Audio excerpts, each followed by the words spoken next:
Hi, everyone. Welcome to my new zoomcast series, Fintech Philosophy, where we explore the personal motivations that drive the success behind Fintech's top C-suite executives. I'm Cindy Taylor, publisher and co-founder of Digital Wealth News, America's leading source for news in the financial technology sector. Today, I'm joined for my very first interview by my friend Michael Partnow, Group President of Wealth Management of JIFFY.ai.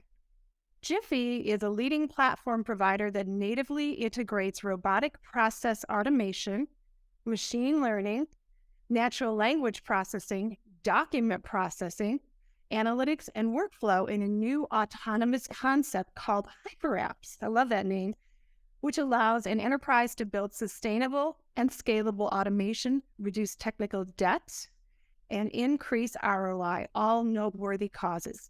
Mike's accomplishments include more than 27 years of experience across all aspects of business operations, with a focus on developing people, strategies, and processes that drive long-term achievement in startups, high-growth companies, and complex organizations.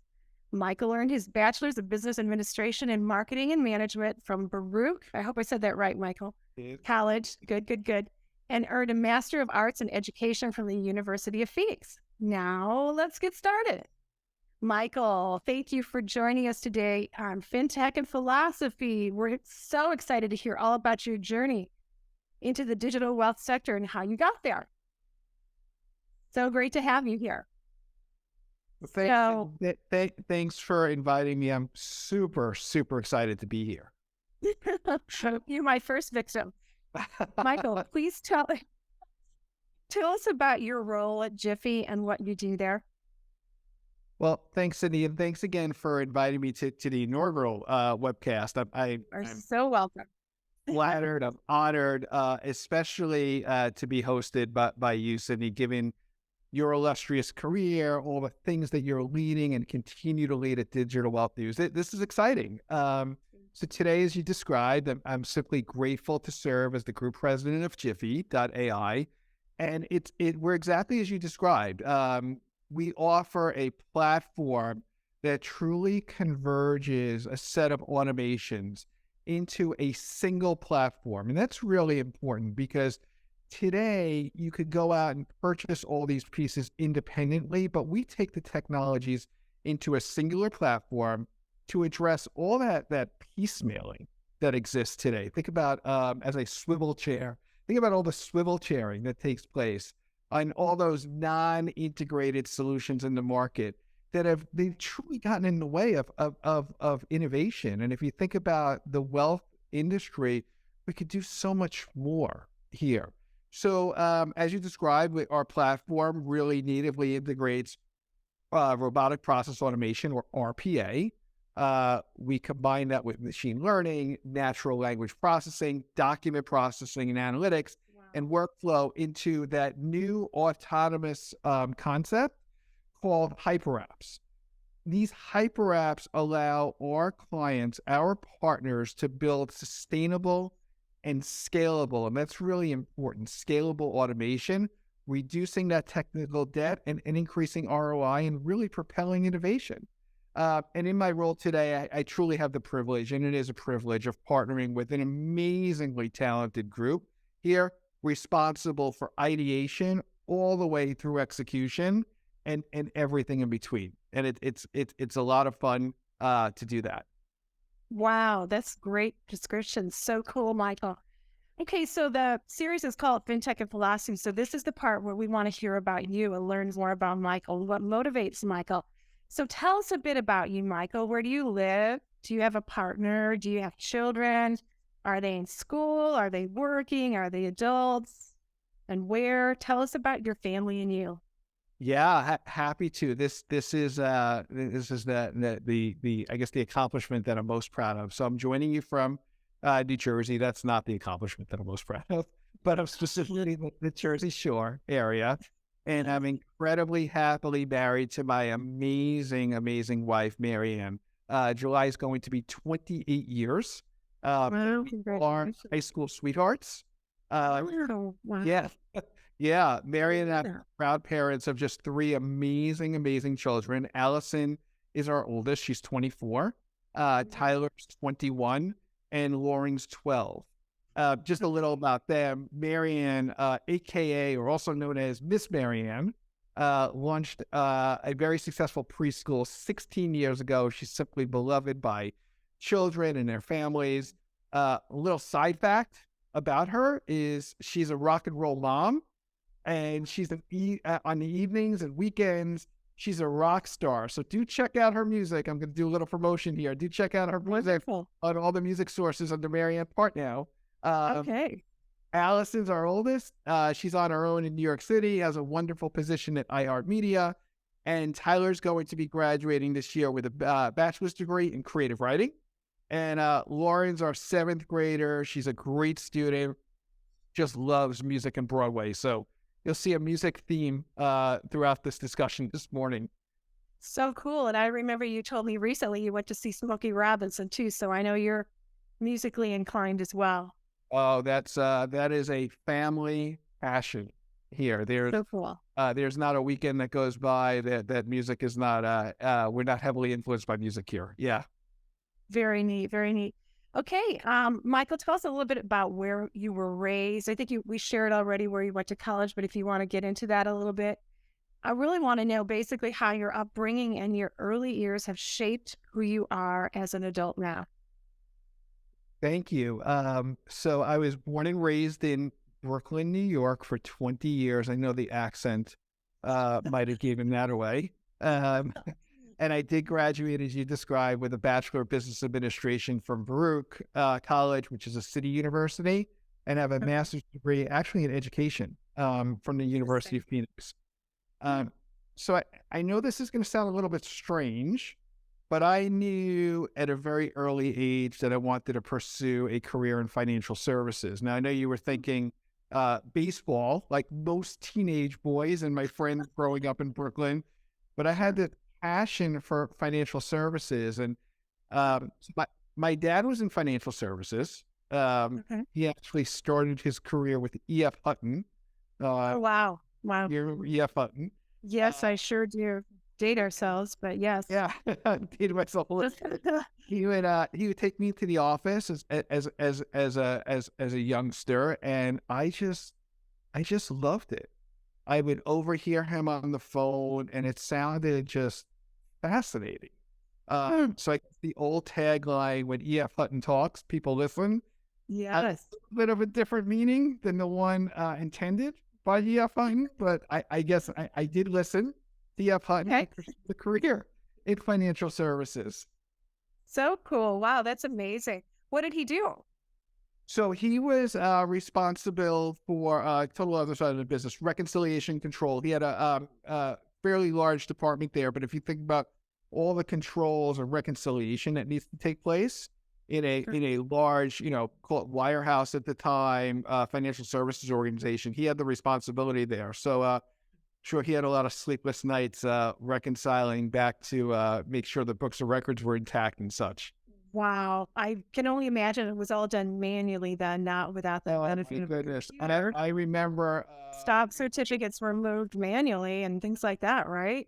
true story. He did go into Yeah. the office one day, and he came home. His friend drove him home, and he had a cast on his leg. And we come out like, what happened? And the old reel tapes.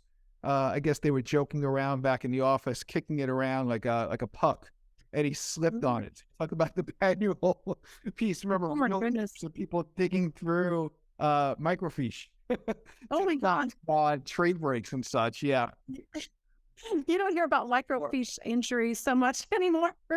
Crazy story, green screens, yeah, crazy stories. Right. Oh, that's so cool. Well, our next question for you, Michael, is do you have any personal passion projects or outside activities? We heard a little bit about your music passion, but other outside activities that help shape who you are today? Yeah, I think one of the greatest accomplishments, as I look back, or a passion, was forming a partnership at my prior organization with Big Brothers Big Sisters of Essex, Yes. Hudson, Union County, and Mm-hmm. we did amazing things.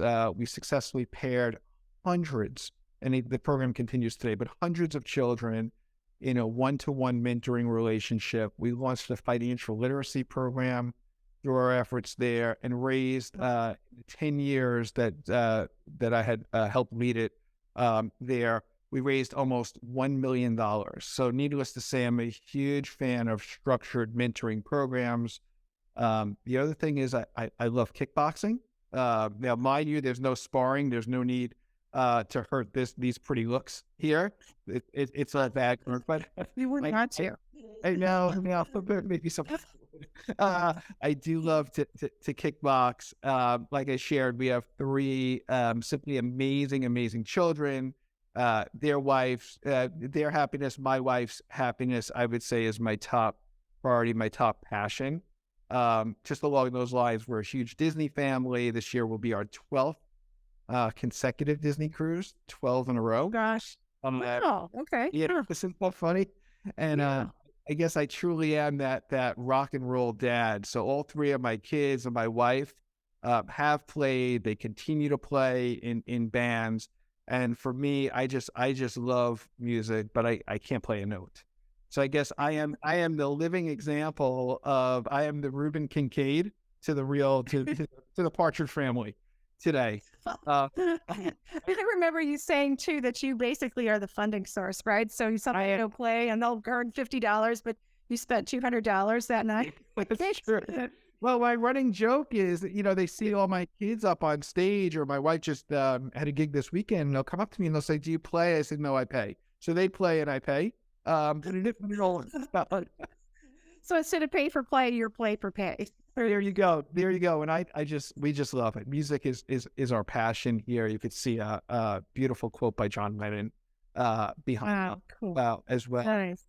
But I think, Cindy, the one thing I would add is that if you put all those aspects together in terms of shaping me, I think my friends, my family, coworkers, business partners would always would describe me, I hope, as passionate and always encouraging folks to pay it forward. And I think I get a lot of that from my fundraising efforts and my foundation efforts with Big Brothers Big Sisters. The ability to bob and weave, not pulling any punches, comes from my kickboxing passion. There. Yep. I mentioned family as my priority, just having fun as a cohesive team and striving to provide that Disney-like experience. And finally, like any solid rock and roll band, just focusing on performing, right? As a powerful unit, as the power of the team. And the team is really what I'm most passionate about from a professional perspective is building teams. And like any strong rock and roll band, if you think about the individual, the band is always much more powerful than the individual. And we all have different strengths today and play the notes individually. But when you put it all together through that band or the power of the team, it just produces an incredible song. So I think all of those things that I described today, my passions, really have shaped who I am today. That's so cool. I have a little aside question for you. Since you went down the Disney path, I can't resist. Who's your favorite character? Oh my God. This will get me in trouble. I like the villains. So Villains. I have to root for the bad guys. I do love Captain. Right. There you go. Hey, somebody's got to love them, right? You gotta love them. You gotta root for the bad guys sometimes. Come on. Now, our next question is, how do all these items that you've just shared with us impact your role today as president of wealth management at Jiffy? Yeah, it's being president at Jiffy. It's truly, I'm so grateful and so thankful for all those that have played and continue to play a key role in bringing me to where I am today. I've just been so fortunate, just learning from some truly amazing role models. And again, I'm a huge fan of formal, and I would say that formal mentoring programs. I've participated in the past as a mentor, as a mentee. I continue to play a very active role as a mentor, and I also have great mentors even today in my life. um, maybe this will get me some points here, but I would honestly share that my wife, Marianne's the most impactful person today that really has helped guide me through my professional career, even today at Jiffy. Hmm. Not my personal life, but again, in my professional life, she Right. is that gasoline that fuels my engine. And just some examples of what I've learned from her, both as a mother, as a wife, as a daughter, as a friend, as a coworker, as a business owner, is she just has a beautiful, positive attitude, and she always seeks to do the right thing and goes well above and beyond. I'd say number two is, she's honest, she's caring, and she's genuine. She truly every day is her authentic self. Um, she has a work ethic that's second to none. No one's going to outwork her. Number four, she truly challenges herself every day to live her best life, personally, professionally, just move the needle forward and make today a better day than it was yesterday. And then finally, and this I take with me every day. She's fearless. She's just never afraid to put herself out there. Cindy, she reminds me a lot of you. Is she badass? Is she just a badass girl? She's a badass. She's been, yeah, I love that. she's a badass. Damn, I have to talk to her sometime. Out there. Yeah. Mhm. I could go on and on. I would say that my wife and my family today, you asked about the motivators, and Yeah. it's those traits that Marianne has that I take with me and apply to my professional life. I'd also add that I have learned and continue to learn so much from Allison, Tyler, and Lauren, our children, especially being inquisitive. Again, being your true self, and finally, standing up for others that simply cannot stand up for themselves. I take those three traits from each one of them every day, and look to apply those to my colleagues and our clients, and incrementally through our work here, just make our partners better, make our industry better, and play a key role in making the world a better place. Well, that's amazing. What a beautiful, beautiful, beautiful ending. So, our very last question for you, Michael, is if you were to select one phrase or motto that you live your life by, what would it be and why? You know, I would tie this back to my prior comments, and my family and friends know exactly what I'm going to say here, and I can hear them reciting it out loud. Is it a Partnowism? It's not a Parnellism. Got a little viral too, I see on LinkedIn. But this is an inscription that I live my life by, from Jackie Robinson, that states, "A life is not important except in the impact that it has on other lives." Mm. So a life is not important except in the impact that it has on other lives. And that just beautiful quote is one that I live my life by, my family lives our lives by, and I would respectfully challenge every one of you out there to do the same. So now go out there and make that impact. Wow, wow. Well, Mike, that wraps up our conversation. This has been really fun. I felt I knew you pretty well, and I still learned some things about you today, and I just love I'm that. learning about myself every day, Sydney. That's the objective, right? Always keep learning. Yeah. So fun. Thank you so much. I want to also thank our audience for joining us today, and make sure to check out the next slides for links to Jiffy AI and Digital Wealth News. And with that, I'll say cheers from the last best place, Bozeman, Montana.